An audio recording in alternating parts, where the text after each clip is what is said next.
right, everybody, welcome back to another edition of Ting Live. Ting Ting! Today in the house, Jeff and I have what I like to call our multifamily magic magician, Bryan and Chavis, with us today. And we're going to go over how you're going to build your credibility so you can then be able to invest in multifamily and get your own portfolio going. So welcome to the show, Bryan. Man, good to be here. Good to be here. Thank you for stopping in. We really appreciate it. Absolutely. So before we jump right in and you start to really educate us, let's just kind of tell everybody how you started and how you got into this and how you were able to own and manage over 6,000 units in your in my illustrious career. In real life. Yeah, in real life, not Monopoly. It started. Career started on a whim. I got involved in the multifamily industry. Yeah. Needed a job. I was playing basketball at the time, and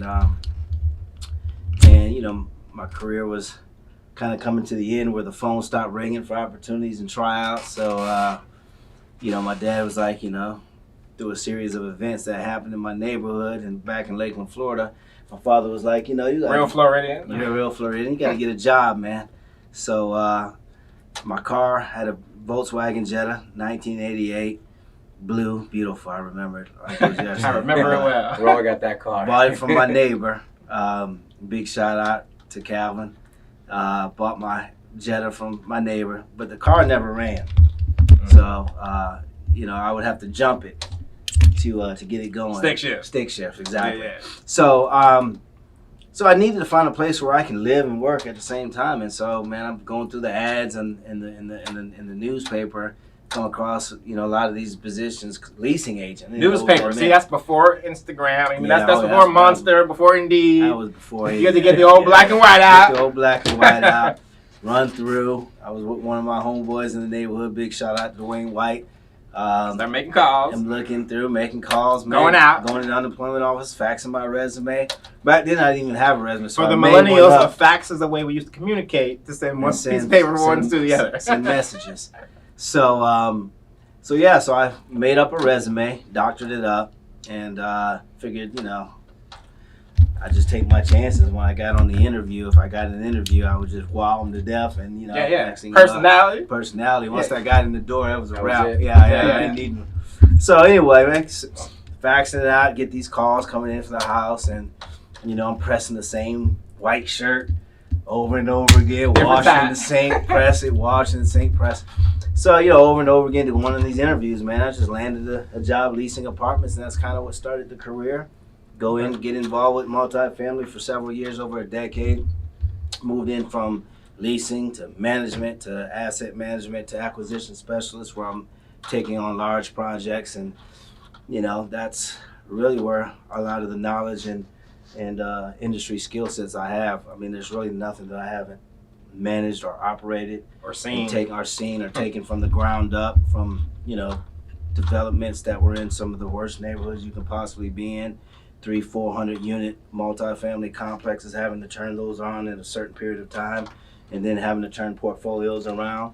I just did that for probably about shy of a decade, 10 years. Yeah. And then I just had an idea to start my own, seeing all the money these guys were making, and figured, why not get some of that? Let me figure this out. This is before syndication. This is before you can join a Facebook group. This was before any of that. So you got to remember, it was just me, this young black kid from Lakeland, Florida, no degree, high school diploma, that's it. No Udemy, no boot camps, no books, anything where you can just open up Google. No Google. Just you and the grind. No Google. No Google. No Google. Damn, no Google. So it wasn't hey, let me type in multifamily education. Wasn't there. Wasn't there.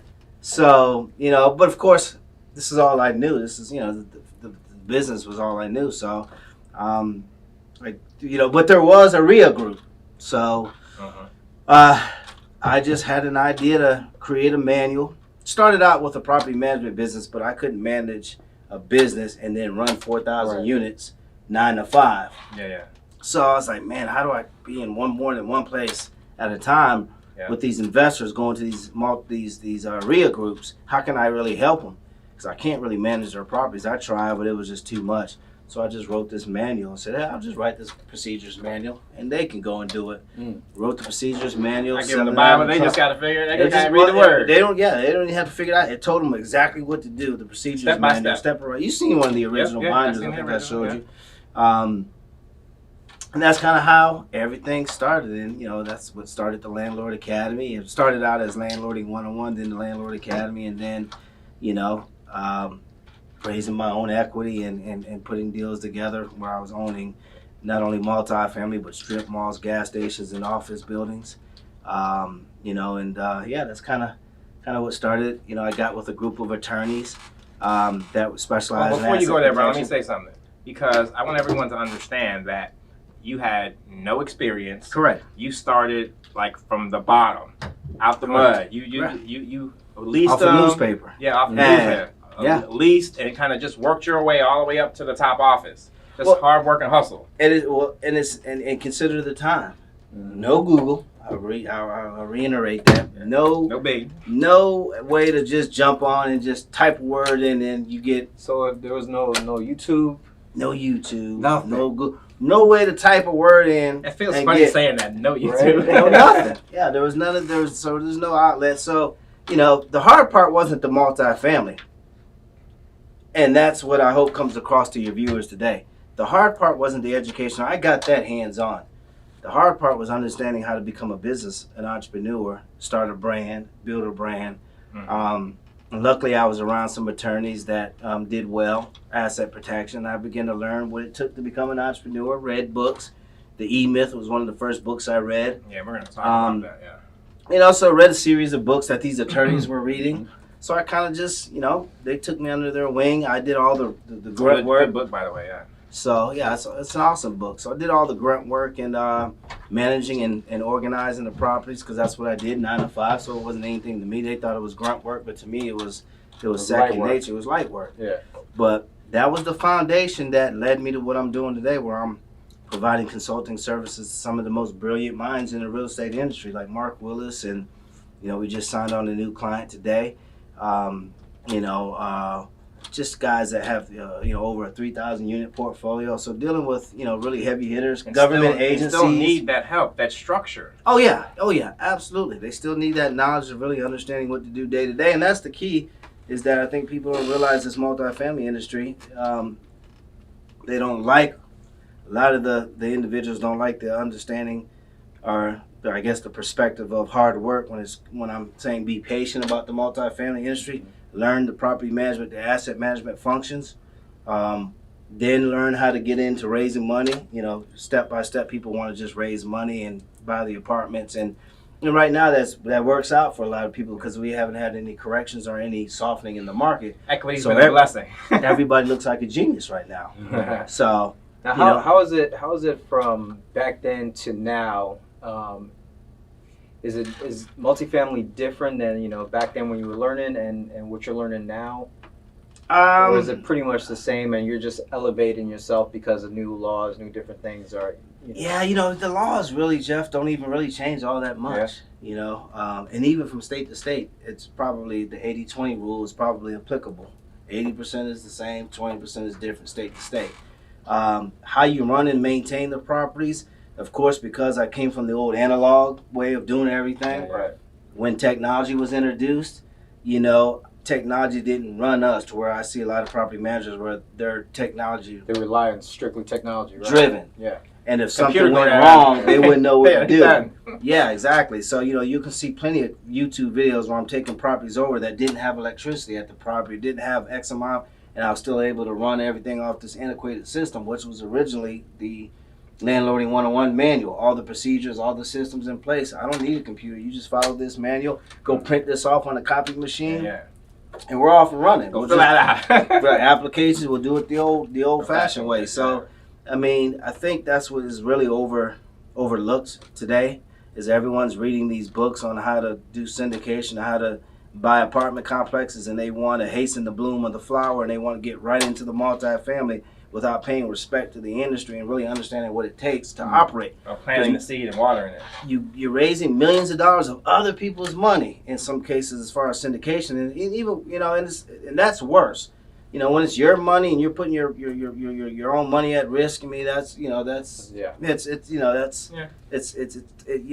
swallow that homage. pee. Pay homage to the process. Well, yeah, I think at the end of the day, yeah, because the books, everyone's getting famous off of saying they can do things in 90 days and own in 90 days, and it's just not the case. You don't want it. You don't want it that fast. If I'm gonna package that to you and give it to you in 90 days, you don't want it. Right. Anything that I can package up to you like that and give it to you in 90 days and say, oh, you can circumvent everything that Bryan went through, all of his experience, all of his knowledge. Oh, you forget all that. I can just give this to you in 90 days. Yeah. You don't want that. You want to run far from that. Anybody that's going to try to pull that together and hand that and package that to you. That's when your scam alert comes on. That's when you know. Well, it's a red flag. Huh? Well, and it may not even be a scam. That person might feel like it's genuine because that was their process. But my point is that when you're stress tested in the market and things change in the real estate industry, like they have, because it's cyclical, you'll get to see who's running their properties. You'll get to really see who knows what they're doing when times like that of difficulty happen. Because at the end of the day, everyone looks like geniuses right now because they're banking on appreciation. Everything's good. Markets are good. Rental markets are really strong. So, no one's really been stress tested yet. So, and knock on wood, hopefully that continues to happen and people will continue to find success. But I just can't necessarily tell you all with a straight face to raise millions of dollars of people's money that have worked hard and you not know every aspect of the industry. There's 5 phases. I wouldn't even feel comfortable doing that without knowing you'll be surprised how many people do. Yeah. They go to a boot camp and they're saying, oh, I can get everything in 90 days without even thinking about what that means and what, I can get everything. Yep. If you try to teach me how to box in 90 days and want to put me in a ring with a professional. Pushing the right ring with flow. I'm like, no way. And you go give me a boot camp in 90 days. You might get me trim in 90 days. You might even get me weight class ready. I might be able to die a couple times. I might even look like one. Guess what? Until I get hit in the mouth. You're done. You're out. When you get hit in the mouth the first, I can dance and I can shuffle with the best of them. And look, I can drop 10, 15 pounds in 90 days. I can look the part. Yeah. Until you get hit in the mouth. But this ain't acting. Yeah. This is real life. This is real life. This is real life. Real life and real money. Yeah, exactly. Real money. So what would you think is, I know a lot of people, I deal with a lot of investors and I deal with a lot of foreign investors, and we get into single family rentals pretty often. Mm-hmm. Now, coming from the multifamily side, would you say what's the biggest difference in between both, and in your opinion, why is multifamily a safer bet than it would be for single family? That's a good question. I mean, I really can't articulate much on the single family because I've never done it. So I can only speculate. Right. Yeah, I can only speak to what I know. But I can tell you the reason why I would never do single family versus multifamily, and it just simply comes down to the economies of scale. If you have a single family home and Joe has the duplex, you have one vacancy in your single family home, you're 100% what? Yeah. Vacant. Collecting zero. Right. And if he's got one vacancy with his duplex, he's got what? Another person. He's got 50%. So he's shaved 50% of his risk by owning a duplex when he probably spent the same amount of money for his duplex as you did your single family home. You're collecting 2 rents, I'm only collecting 1. Correct. So you have what they call a break-even ratio. And if you're not bringing in income, then you're not able to cover your operating expenses. So at the end of the day, it's really benefiting from the economies of scale. I can hide a lot of mistakes, and that's why I think you see a ton of gurus in multifamily that may not even really know what they're doing, because you can hide a lot of mistakes or inefficiencies in the more scale that you have. So the in more 120 units. It's a lot. Yeah, it's a lot easier, but you can't hide mistakes. With the single family home, it's either that's it. Right. So you got 10 of those. Yeah, you got 10 of them. It's even harder. So the work is harder, the workload is harder. Plus, they're all separate break-even ratios, and you have to bank on appreciation after the asset's sold To be able to be able to cover the losses that you had probably during the operating period. So 100%. Moves right from your asset to your depreciation category. quickly, yeah. So I mean, for me, that's probably, and for the simple fact you can build wealth. I can get to $1 million a heck of a lot faster. Just syndicating, I can get to a multi-million-dollar 7 to 8, figure income. Just syndicating multifamily with the fees and the waterfall structures. Well, let's talk about that a little bit. And I'm pretty sure many viewers on here that understand multifamily or know about multifamily, but don't fully understand, how to get into it or even get into a syndication model where they could just be, strictly a syndicator. How can they even, what's the best way to explain, syndication overall to someone that's a beginner? No volume. Sitting there going, okay, man, I've been at this wholesaling thing. I would like to introduce something else to my business that would be supplementary, so I can eventually whittle my way out of the wholesaling and get into the actual ownership of multifamily. Or the rehabbing, or the single family right, house. or the flipping, or whatever it may be, that rat race and move into the multifamily business. This is what I'm saying. Then there's an education process that one has to. Now, if you're a traditional wholesaler, right? I know there's quite a few. Looks like your video got lost here.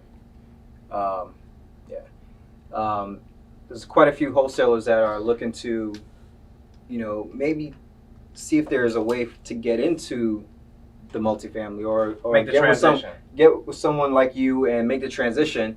But is it a good way for them to go ahead and say, hey, I want to go and find properties that, maybe is there a way that they can wholesale multifamily Here's properties the thing. to you? Just perfect. Yeah. So for every discipline, flipping, wholesaling, property management, for every discipline there's a different style that I would recommend that one develop for themselves. So if I'm a wholesaler, I am not going to try to just jump into multifamily and abandon the wholesaler. That's why I work with Joe, because I found the gifts that he has, scrutinizing contracts, understanding rehab, putting budgets together, things of that nature. So there's things in his style, of his style that is applicable in the multifamily. So if I have a wholesaling business, I would simply have a division of my wholesaling business focusing on commercial assets, because most of you wholesalers would get an apartment building, wouldn't know what to do with it if it slapped you in the face, wouldn't know how to analyze it, wouldn't know how to call someone, wouldn't know how to put the connections together with someone like me who was sitting on money ready to make a transaction. So, how would that wholesaler look and evaluate quickly multifamily? How would they call upon owners? Because you can't call upon a multifamily owner the same way you call upon a single family owner. They're going to want to have some terminology. They're going to want to understand that you have some sort of vocabulary to be able to keep up. You also want to be able to articulate and talk to them about some of their problems that they may be having. Oh, what's going on? Oh, man, I got a lot of turnover. I'm tired of these tenants. Well, what's your qualifying criteria look like? What type of leases are you using? Can I send you a template of a lease? Maybe I can help you with some qualifying criteria and identify some of the chinks in your armor. Oh, well, no, I don't use qualifying criteria. I just screen them. No, well, there's a process. Let me share with you this qualifying criteria. Can I get an email from you? Oh, yeah. So now I'm not trying to pick up the phone and talk to an owner of an apartment community about wholesaling their property where I'm going to get hung up on. Now I've become an asset to this particular owner, and I'm first coming in and offering some kind of consulting service to them, and then really backdooring my way into either wholesale or figure out a way. Let me figure out, it sounds like this is just too much. If I could present a couple of opportunities for you, one, maybe we stabilize your property through a series of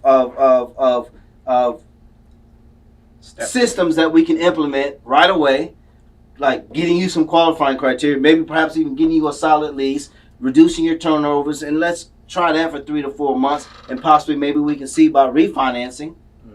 Or maybe would you just want out of the stress of this multifamily, or would you want a partner in this that understands property management that would come in, and be willing to come in on this project with you?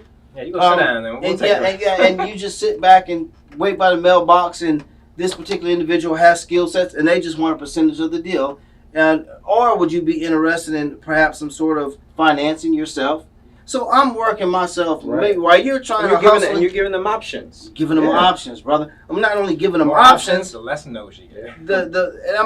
I'm not even thinking about it no, because there's nothing that they can say no, because I know multifamily, and if they have problems, which most owners under 80 units have tons of problems because they're non-institutional investors, which means they don't typically have access to all the resources, systems, and trainings that we had. They're mom and pops.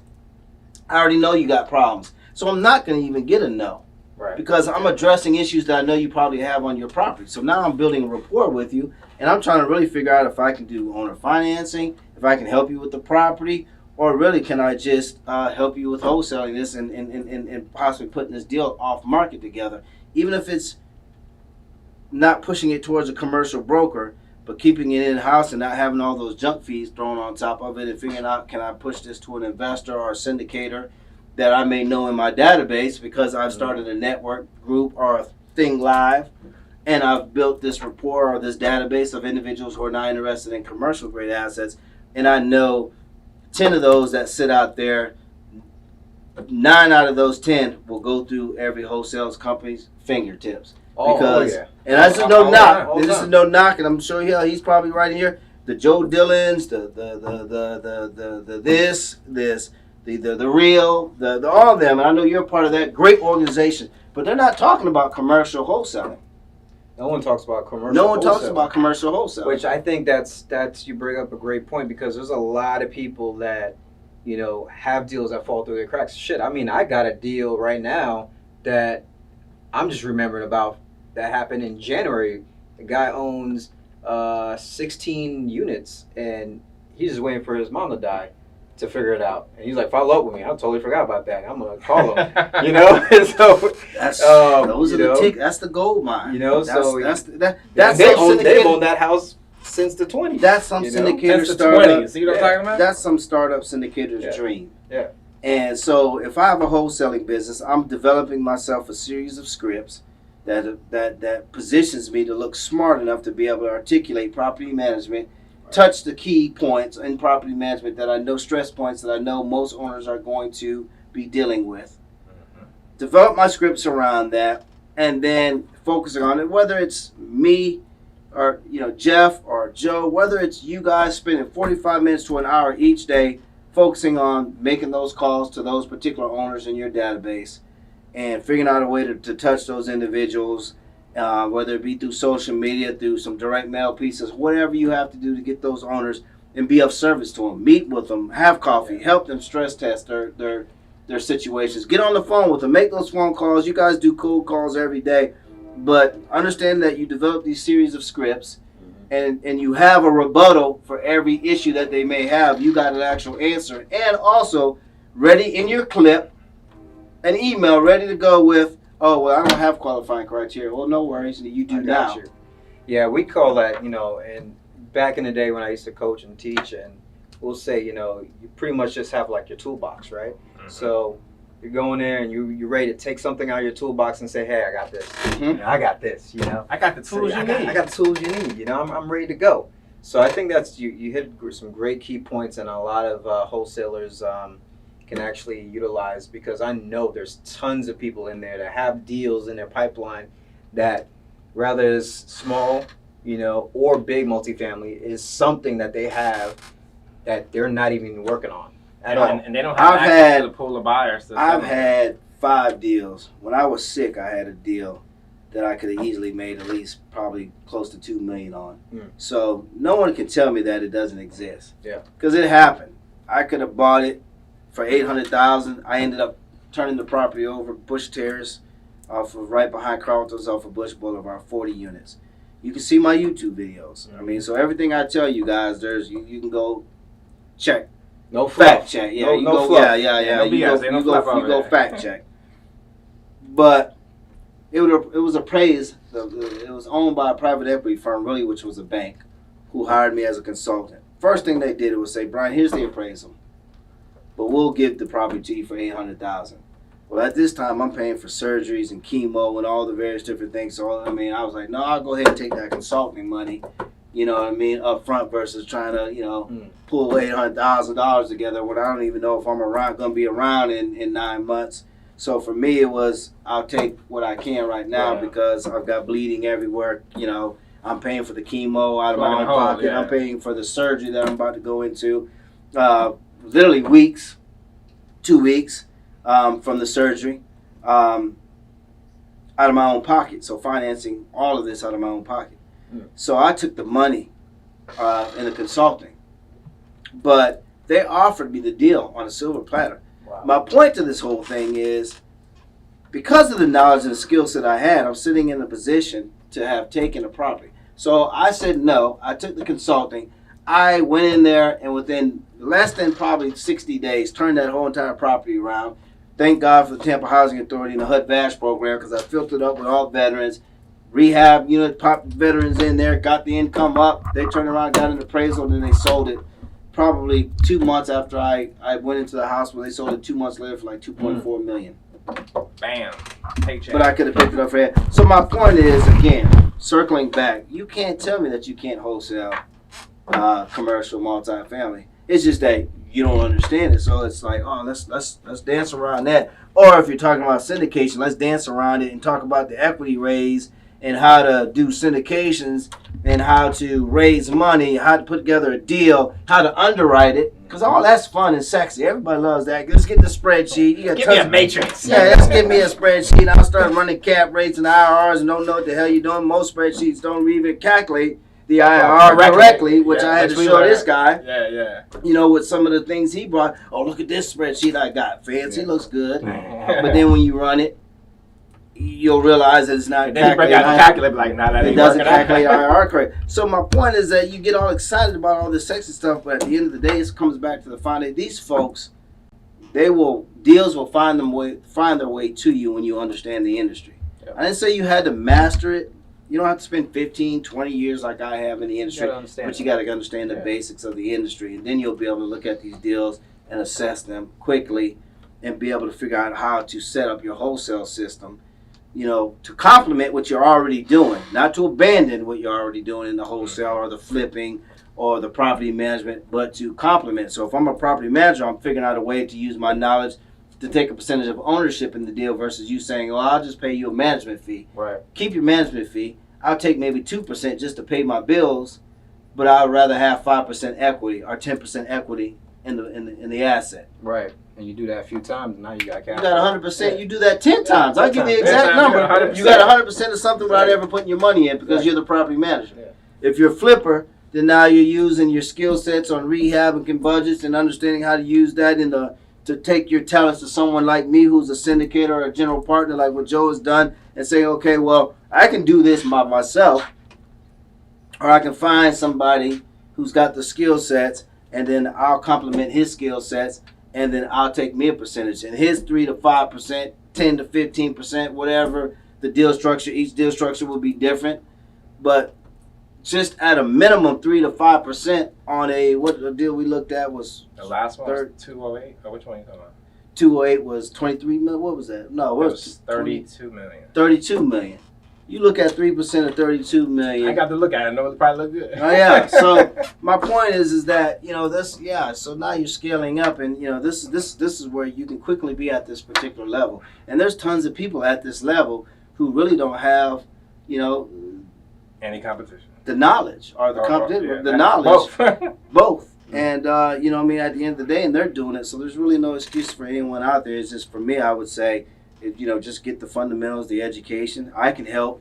I can take any wholesaling business and have you talking commercial. It doesn't, I don't have the resource, I don't have the time. Well, I'll tell you just from what I've learned from Bryan over the last year and a half, because now, I make some of these initial phone calls instead of bogging him down. They're like, okay, I can let you talk to the main guy because obviously you know what you're talking about.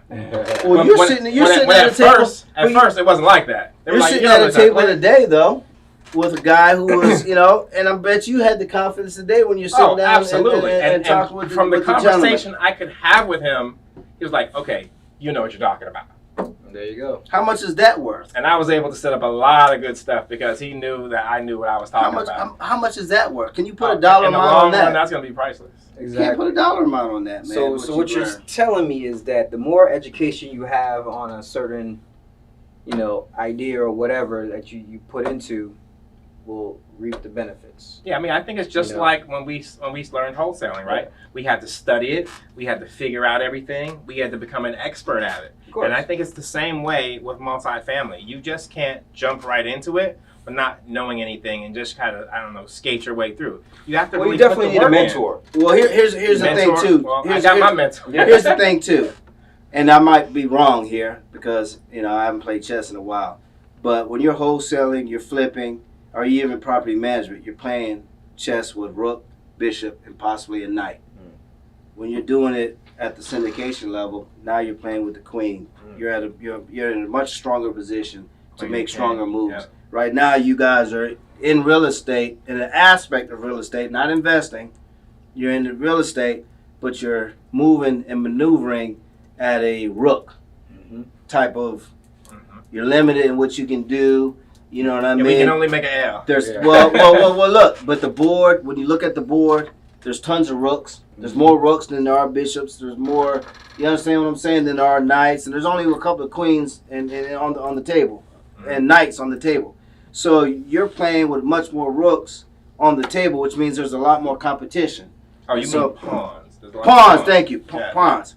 I knew what he was saying. Thank you. I told you somebody was going to correct me. So there are a lot more pawns than there are anything else on the board. So there's a lot more competition. And so your job is to figure out how to go from being a pawn into either a knight, rook, or bishop or queen. And that's the ultimate way you're able to. The goal is to get to the king.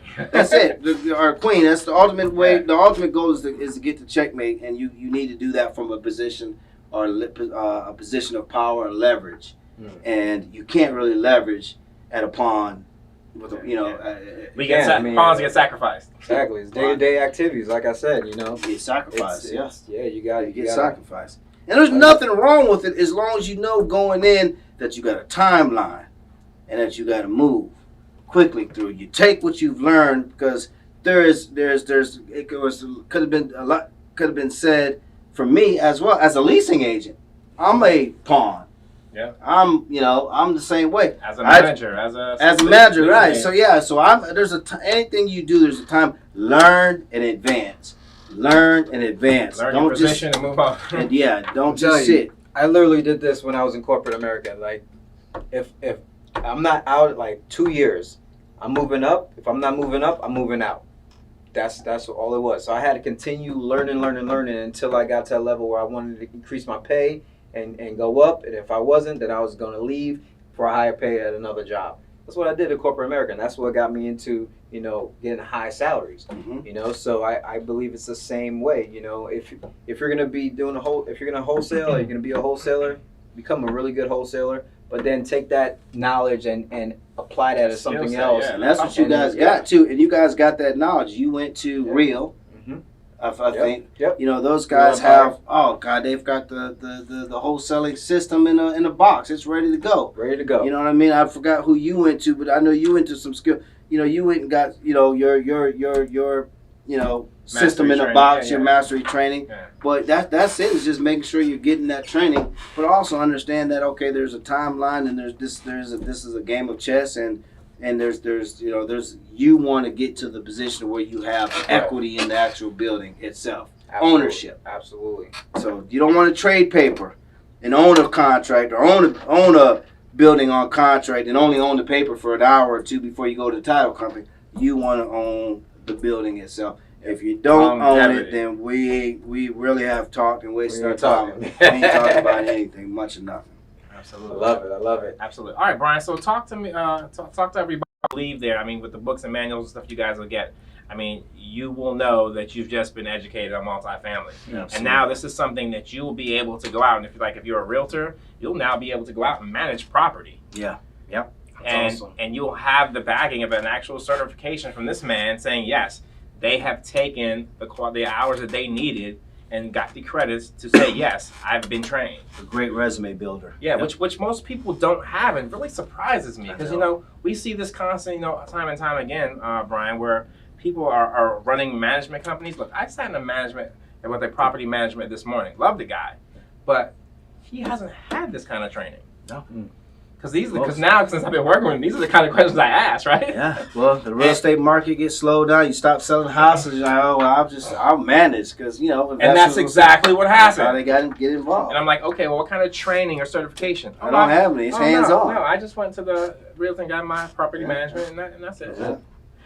I'm, I guess, figuring it out on that. Michael Jordan said, I jump and figure it out in the air, and that's good for Michael. It worked out for Michael, but it's not going to work out for you. We all don't jump from the sky from the foul line. It's not going to work out for you. So no, that's what I'm saying. Know what you're going to do before you jump. Get the certification. I mean, it's going to be a great day. Network with people. I mean, it's going to be a packed house of just great individuals in the real estate space. I mean, something I'm sure you're not going to want to miss. And something I want to make sure I mention, I mean, Brian's a little modest, but I mean, the gentleman has a book in the Library of Congress that is specifically tailored to property management and multifamily.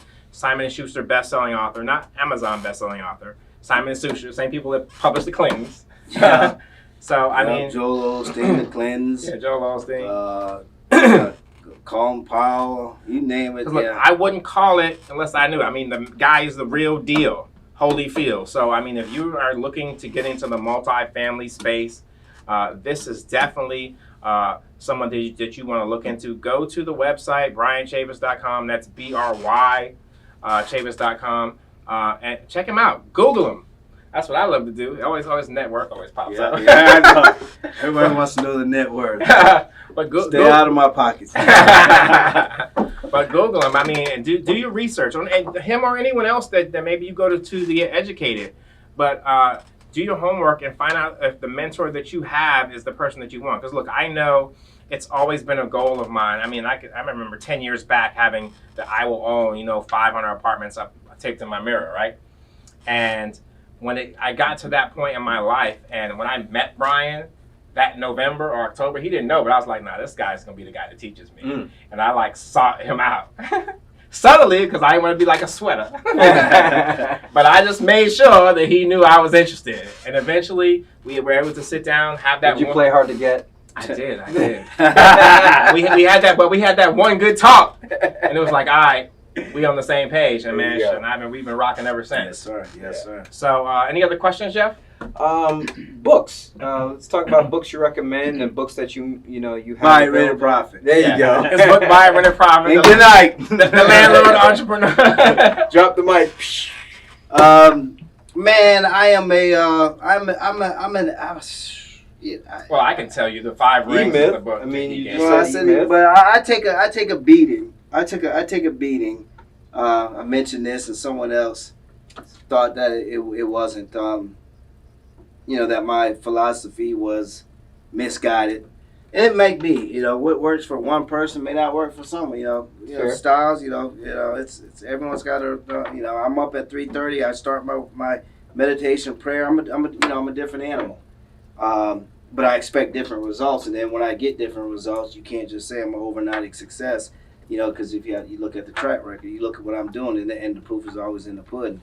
But I'll let others debate that. But how large the iceberg is under the water. When it comes to books, I disagree with reading a bunch of books.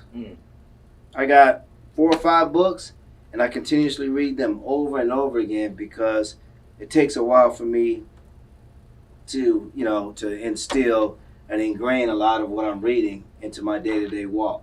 So for me to sit here and say, I'm gonna read this, or I see these things on TV or on social media where people are giving you boxes full of books.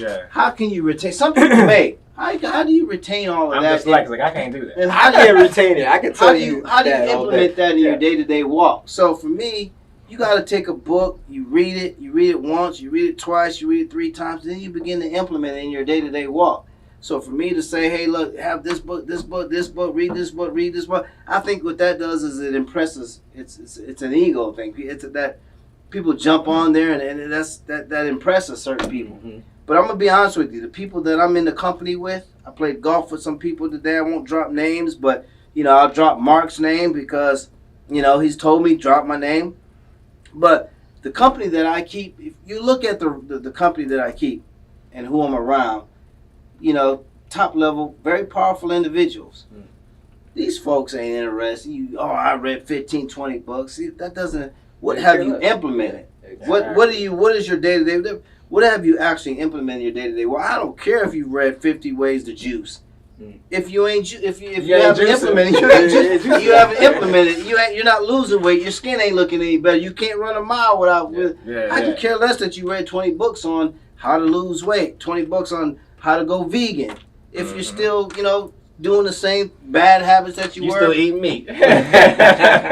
So, my point is, I've got a diet of some solid books, and my thing is implement those, master those, implement those in your day-to-day walk.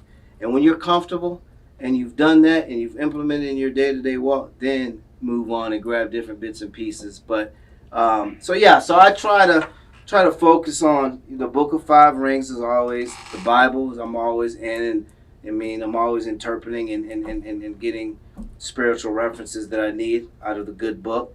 The E-Myth is a classic. Books on leadership.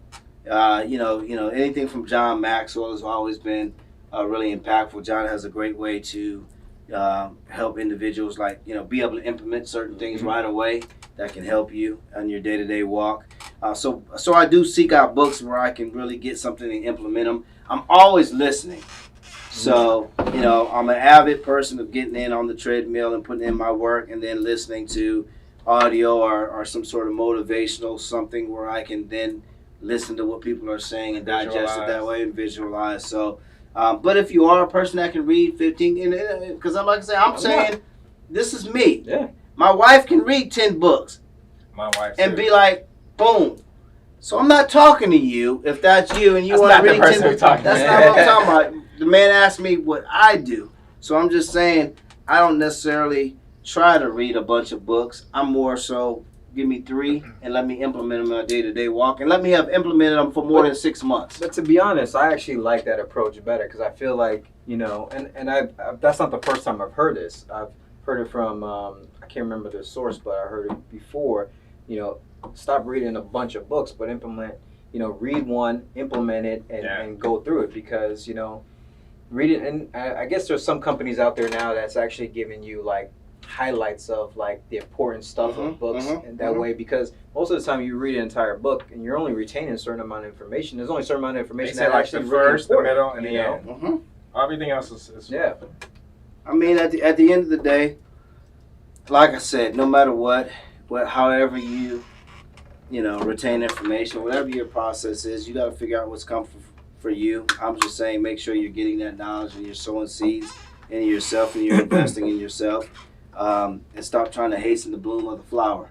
You can't. There's certain things you just can't hasten the process. Just grind for a year and get the knowledge and education and try to get around someone that knows what it is that they're doing. Just be a sponge. And be a sponge. I've had people come over to the property just water plants. But they were around it, they seen it. And now, these guys actually own their own multifamily. This some soak it up and some get ringed out. We've seen you've seen it. Some come in and they wash and they and I rub them the wrong way. Because my philosophy is straightforward. I don't have a lot of time to babysit folks. I got to get them off of breast milk and solid foods. And it rubs people the wrong way. And I get that. And I understand that. But my job is not, it's just who I am. So, but the proof is in the pudding. The guys that stayed in, guys at Duke Energy, full-time job. Big shout out to Johnny Vandal, full-time job, Duke Energy. Now he owns his multifamily. When he came to me, he knew nothing about the industry. He's out there watering plants. So, at the end of the day, now he's got his a multifamily and actually, portfolio. Johnny and I came in at the same time. Yeah. So at the end of the day, man, it's just get around that knowledge, man. Soak it up, start implementing it. The books that you do read, stop just reading and speed reading. Implement something. Implement it for 6 months, then move on. And then you'll see that you'll see, and people will start wondering, what is this guy doing that's different? And then don't worry about what everybody thinks.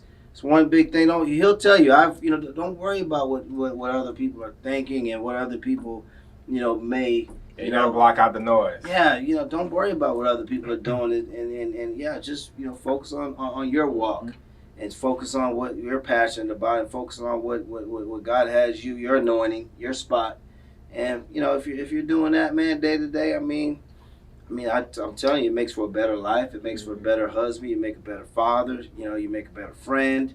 This man doesn't, a different walk. You don't have to worry about what I'm doing. If you don't see me, or he doesn't have to like, oh, I wonder if Bryan, has forgot about me or done this. He knows I'm working. Yep. You don't have to worry about it. I'm working. And then it's what I mean. It's just it's like oh man, I wish I could explain in words when you start that path and you guys really say, okay, I'm going to be serious. I'm going to buckle down for 6 months and I'm going to try this new way.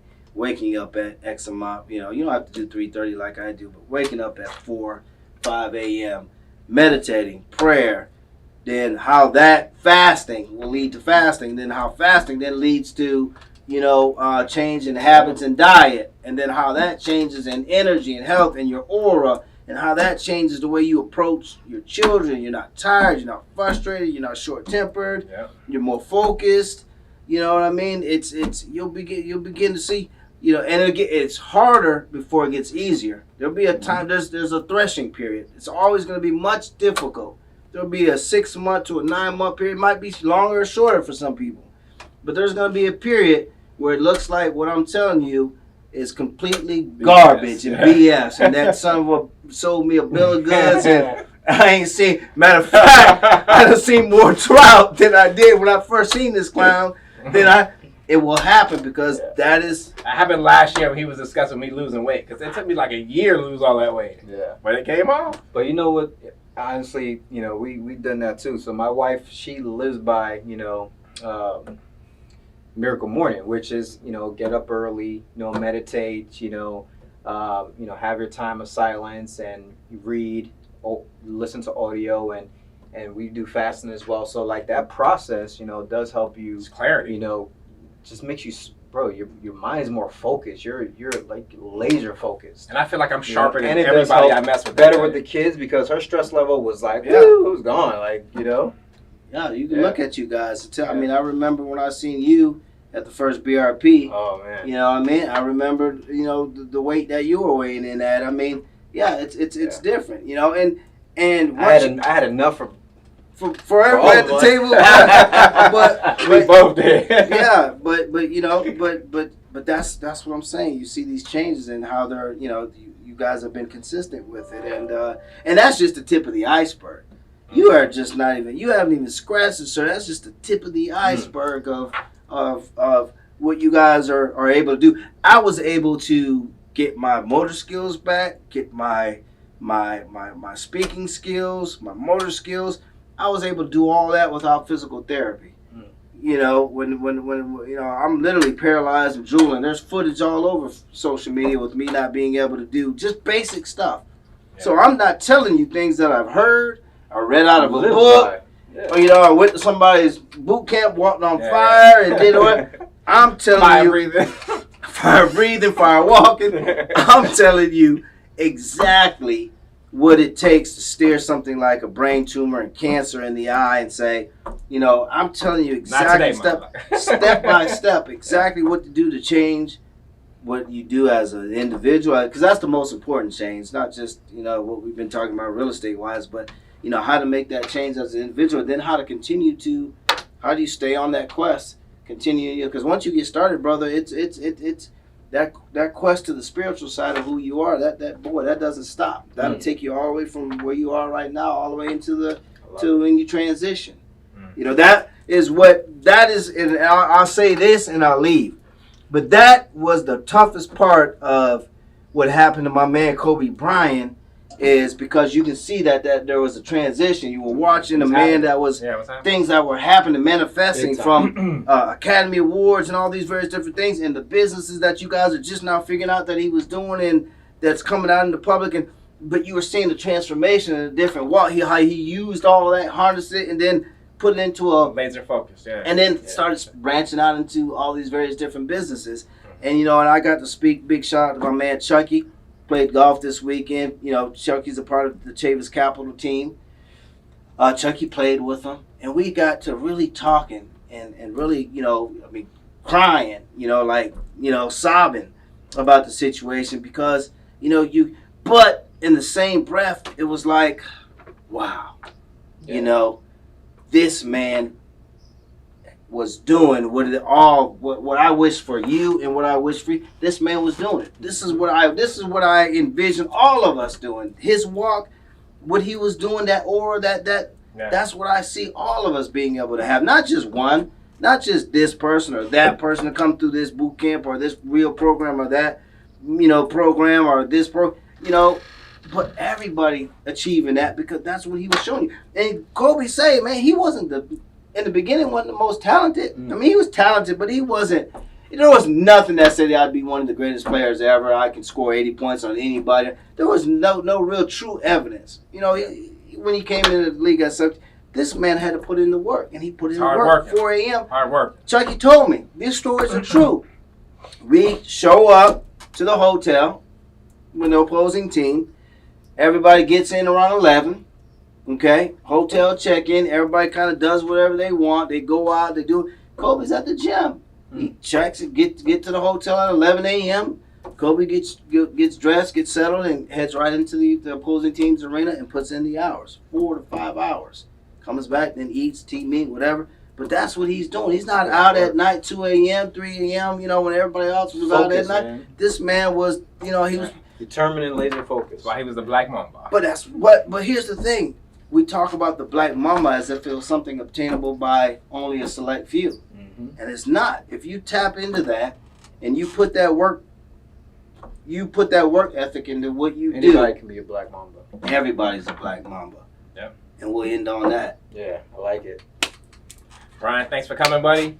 I hope everyone enjoyed Bryan Chavis here on Ting Live, our February episode. Before we get out, you want to say anything, Jeff?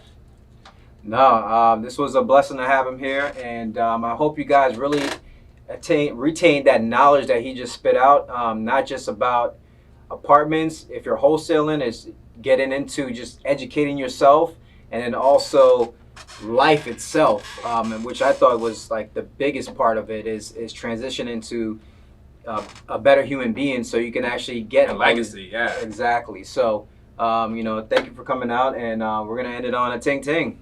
See you next time, guys. Ting ting.